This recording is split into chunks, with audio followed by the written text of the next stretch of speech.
O deputado General Girão, durante sessão da Comissão de Relações Exteriores e Defesa Nacional da Câmara dos Deputados, que ouviu o ministro da Defesa de Lula e os comandantes das Forças Armadas, questionou os comandantes sobre os posicionamentos e ações das forças sob o governo Lula, apontando os riscos para o Brasil de coisas como o fim da Operação Acolhida, da ausência de defesa cibernética e da falta de armamentos.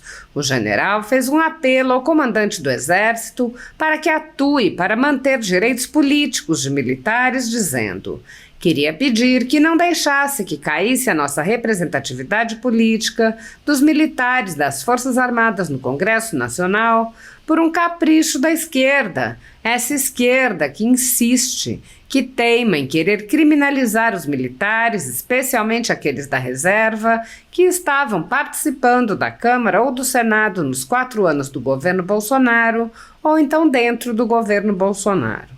General Girão também fez um apelo ao ministro de Lula para que cesse as narrativas de extrema esquerda que baseiam a perseguição aos opositores, dizendo: nós vivemos hoje uma guerra de narrativas. O senhor é o grande responsável por isso.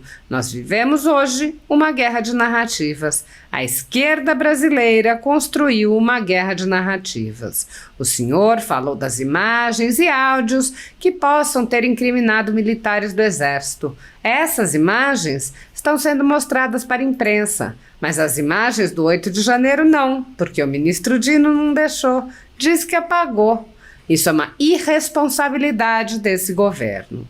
O deputado prosseguiu: para concluir, igualdade e justiça, eu pediria que o senhor acrescentasse mais uma palavra aí: liberdade. O Brasil sofre ameaça de liberdade hoje, e nós, deputados, medimos nossas palavras aqui pela ameaça de liberdade. O artigo 53 foi rasgado, porque o cara construiu uma Constituição e tirou nosso direito de termos liberdade de falar no plenário, em sessões, onde quer que seja. As redes sociais são as nossas falas. A rede social hoje é a nossa fala. E a gente não pode ser cerceado de nossa vontade de falar. A Constituição Federal determina, em seu artigo 5º, inciso 54, que ninguém será privado da liberdade ou de seus bens sem o devido processo legal. No entanto, pessoas foram presas em massa com a colaboração do Exército Brasileiro e têm seus direitos e bens restringidos sem qualquer respeito ao devido processo legal. O ex-corregedor do Tribunal Superior Eleitoral, Luiz Felipe Salomão, mandou confiscar, em decisão monocrática em inquérito administrativo, a renda de canais e sites conservadores como a Folha Política.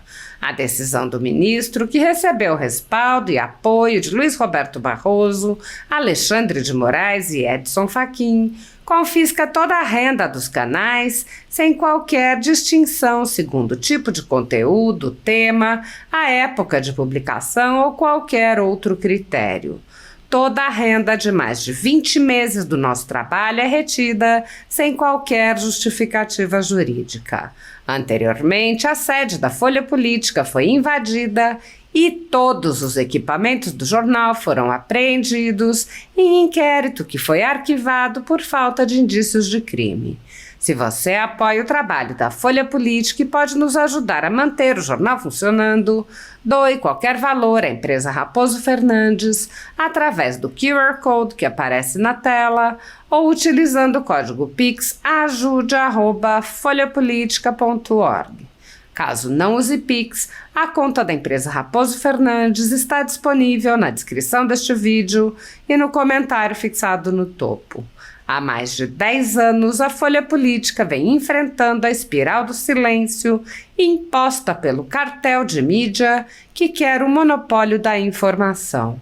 Pix ajude@folhapolitica.org. Assim. Senhor presidente, peço desculpas aí de não fazer as nominações ali, as saudações.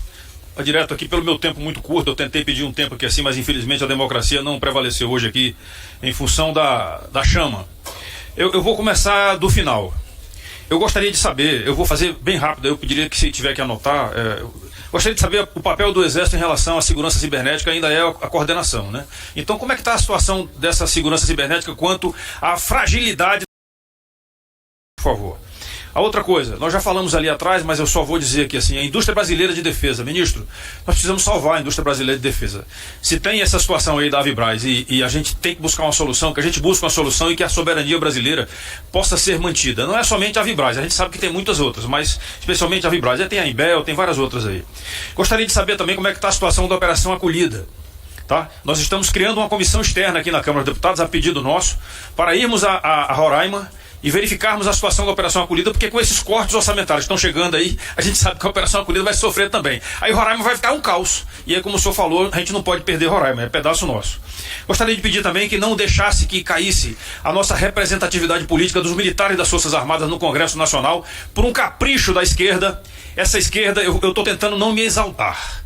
Essa esquerda que teima, que insiste em querer criminalizar os militares, especialmente aqueles da reserva, que estavam participando ou do plenário da Câmara ou do Senado nos 4 anos anteriores do governo Bolsonaro, ou então dentro do governo Bolsonaro com alguma função lá dentro, mesmo que não fosse de ministro, mas também estão sendo criminalizados.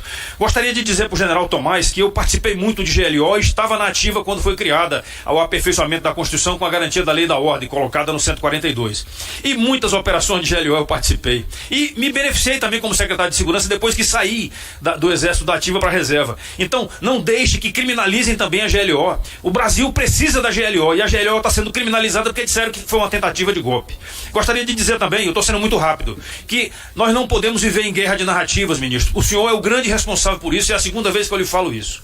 Nós vivemos hoje uma guerra de narrativas. A esquerda brasileira construiu uma guerra de narrativas. Como o senhor falou, que as imagens e os áudios que criminalizam, que possam ter criminalizado os militares do Exército, esses áudios estão sendo mostrados aí para a imprensa. Mas as imagens do 8 de janeiro foram apagadas porque o ministro Dino não deixou. Diz que apagou. Isso é uma irresponsabilidade desse governo que ele sim argumentou e deixou no colo dele. E para concluir, igualdade e justiça. Eu pediria ao senhor que acrescentasse mais uma palavra ali. Liberdade. O Brasil sofre ameaça de liberdade hoje. E nós, deputados, medimos as palavras aqui pela ameaça de liberdade. Porque o artigo 53 foi rasgado por essa Constituição que foi falada aí agora. Por quê? Porque o cara construiu uma Constituição e tirou o nosso direito de termos liberdade de falar no plenário, em sessões, onde quer que seja. Porque as redes sociais são as nossas falas. A rede social hoje é a nossa fala. E a gente não pode ser cesseado da vontade de falar. E por último, orçamento, PAC. Pediram PAC para mim, para colocar no PAC lá do Rio Grande do Norte. Isso é brincadeira. PAC não tem condição de acreditar. Muito obrigado. Obrigado, general. Presidente, grato por essa oportunidade. E que oportunidade. Senhor ministro Mussi, meus cumprimentos. Dessa forma, cumprimento aos nossos comandantes que aqui estão. Alguns discursos aqui me deixaram entristecido. Outros me enalteceram. Como os senhores sabem, comandante Tomás, sou um soldado do Exército que tive a sorte de chegar a coronel. Filho da Amazônia, nasci num PF, me criei num PF. Trabalhei muitos anos lá com o general Vilas Boas. A GLO para a Amazônia é algo substancialmente forte, presidente. O trabalho das Forças Armadas para a Amazônia, sem ele, muitos cidadãos brasileiros morreriam. Porque na faixa de fronteira, em muitos locais, só tem o médico do Exército e o hospitalzinho do Exército.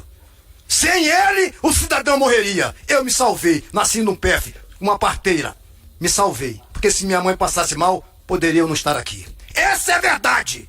Portanto, senhores, defender as Forças Armadas, em especial, que o território da Amazônia é muito maior que o resto do Brasil. Só isso já basta enaltecer as Forças Armadas. E eu aqui diante do Brasil digo, eu conheço as Forças Armadas porque lá trabalhei por anos, ministro. Fui só o chefe de patrimônio de todos os quartéis do Exército nos 9 estados da Amazônia. Por isso que até minha pressão subiu, ministro. 5 anos chefe do patrimônio do Exército nessa condição. Mas eu cumpri a missão, graças a Deus. Então, senhores, aqui eu enalteço. Recursos faltam? Faltam. Precisamos de mais recursos? Precisamos. E, ministro, Uma sugestão, leve os ministros lá no ministério. Aqui não. Lá no ministério, leve por bloco e chame os comandantes. E lá nós vamos tratar, é jogo aberto. O que é que nós precisamos, o que é que as Forças Armadas precisam. Logicamente, eu tenho algumas ressalvas, comandante, eu já falei pro senhor. Tenho sim. Eu aprendi nas escolas militares, pelos meus chefes, que eles diziam o seguinte: ordens absurdas e ilegais não se cumprem.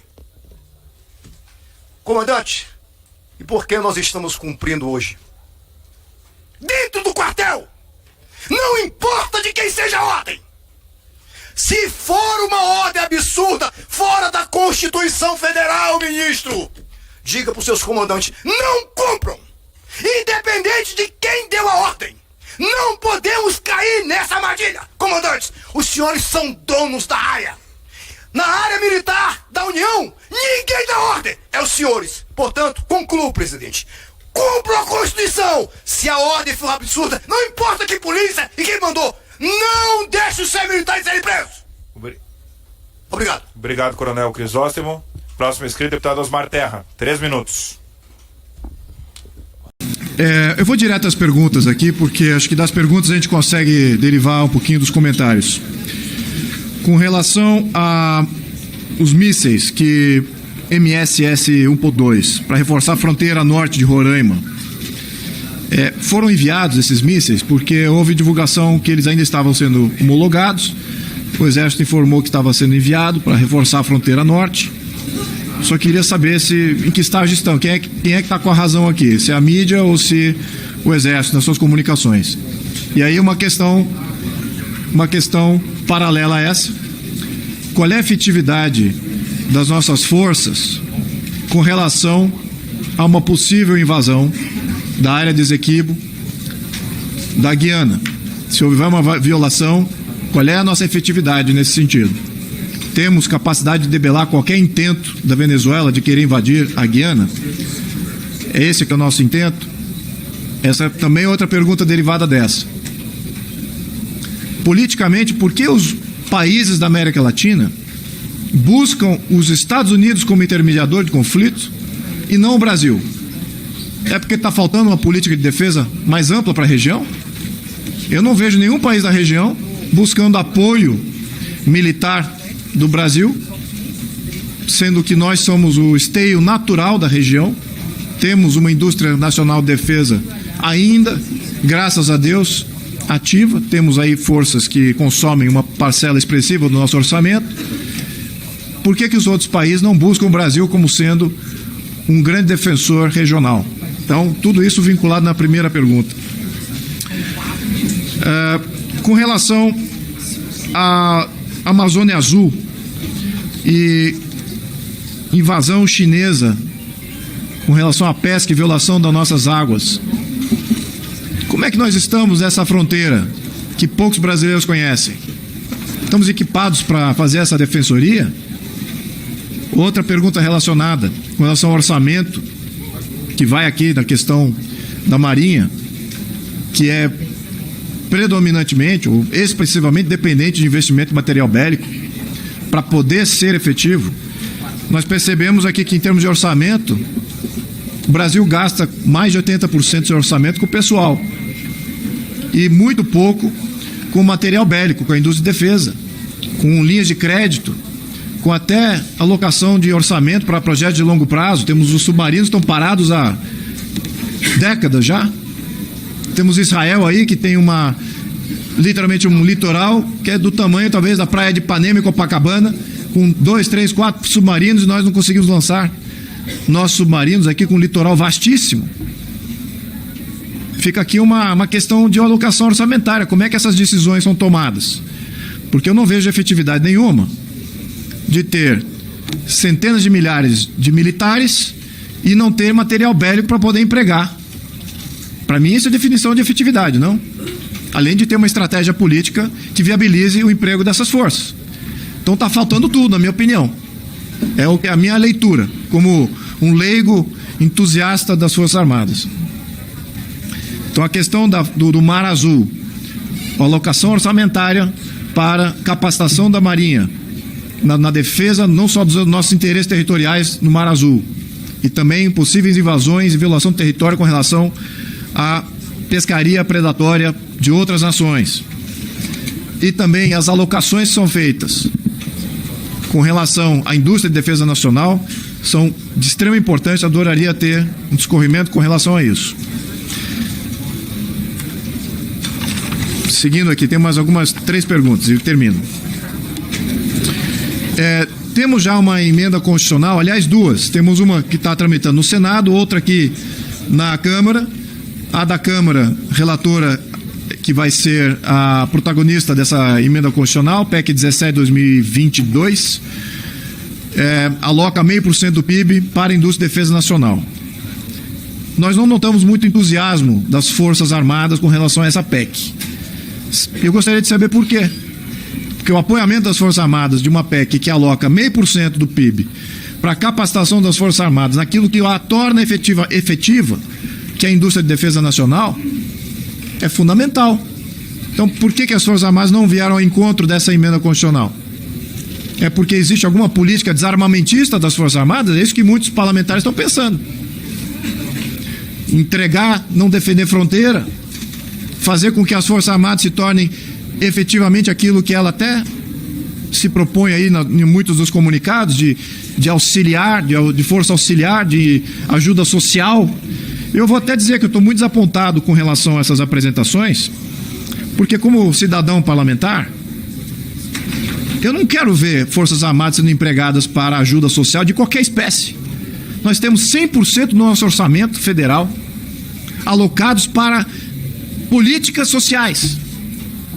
E aqui tem o Ministério da Defesa falando que uma parcela expressiva das suas atividades é em atividades sociais. Eu quero ver o Ministério da Defesa empregando em defesa. Não quero ver sendo ajudando. Isso é bom que façam isso. Não vejo ônus ou prejuízo nenhum. Mas que isso seja missão das Forças Armadas brasileiras, considerando o que está acontecendo no mundo e regionalmente no país, eu acho que tem uma dissonância cognitiva. É como se não quiser falar dos grandes problemas que afetam a nossa soberania. Não temos contrabando acontecendo, violação de fronteira à torta direito de toda forma.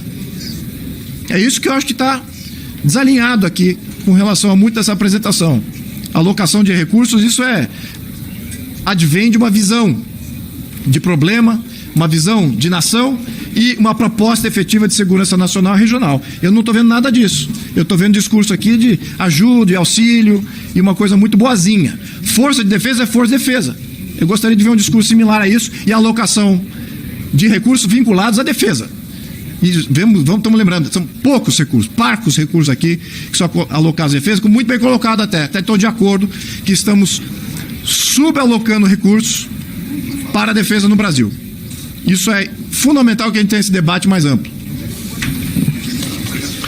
Segurança cibernética. Também gostaria de entender como é que estamos na alocação e projetos de segurança cibernética, considerando que parte das agressões bélicas são precedidas por ataques cibernéticos. Como é que estão nossos sistemas de segurança? Não só do Estado brasileiro, mas também que protegem o cidadão brasileiro. Temos uma questão de treinamento efetivo, que foi um requerimento que foi enviado do nosso gabinete ao Ministério. E questionei sobre o número médio de tiros disparados por militar. Aí informaram que o tiro disparado médio na aeronáutica varia de 30 a 60. A Marinha trouxe de 48 a 188 tiros. E não houve resposta, Eu acho que... Perdão? O Exército não respondeu. Aí eu fico ainda indagado, 30, 40 tiros por militar por ano. Eu acho que isso é absolutamente ridículo. Eu não entendo como vocês conseguem ter uma força efetiva de defesa com um militar em média dando de 30 a 60 tiros. Ou que seja de 40 a 200 tiros, isso é um absurdo. Por acaso, amigos meus militares dos Estados Unidos, tiro não é nenhuma limitação orçamentária. São milhares de tiros por militar, para capacitar um militar efetivamente. Então aqui nós estamos subcapacitando nossos militares, relativo ao que seria uma força de fato efetiva, exemplo mundial, muito distantes. Então eu fico indagando, até vi até sugestão a alguns deputados que politicamente são sempre contra as Forças Armadas, que muito do discurso aqui, muitas das alocações que são feitas e da falta de ter uma visão clara de política de defesa é a justificativa plena para completamente incorporar as Forças Armadas nos outros serviços sociais e não para destacar como sendo uma força de defesa efetiva, sem estratégia nenhuma. Então, é isso que eu gostaria de deixar bem claro aqui, a minha posição, tá? Então, gostaria também de saber quais são os cursos e programas de treinamento para modernizar as habilidades e capacidades das tropas, todas elas, Aeronáutica, Marinha e Exército. E também entender dos senhores, talvez a última pergunta, o país não tem inimigo? Ou será que os inimigos já adentraram o país, já tomaram conta dos nossos sistemas políticos? Essa que é a grande pergunta aqui. Porque se você não define inimigo nenhum, a estratégia do senhor está correta. País pacífico, não tem desafio nenhum. Agora, se existem desafios regionais e internacionais nos quais a gente precisa capacitar nossas forças de defesa e ter uma estratégia, uma política clara, então estamos no curso errado. Sugiro uma revisão plena e sugiro que os senhores poderiam responder aqui e clarificar nesse parlamento. Muito obrigado, senhores. Obrigado, deputado Luiz Felipe de Orleans Bragança.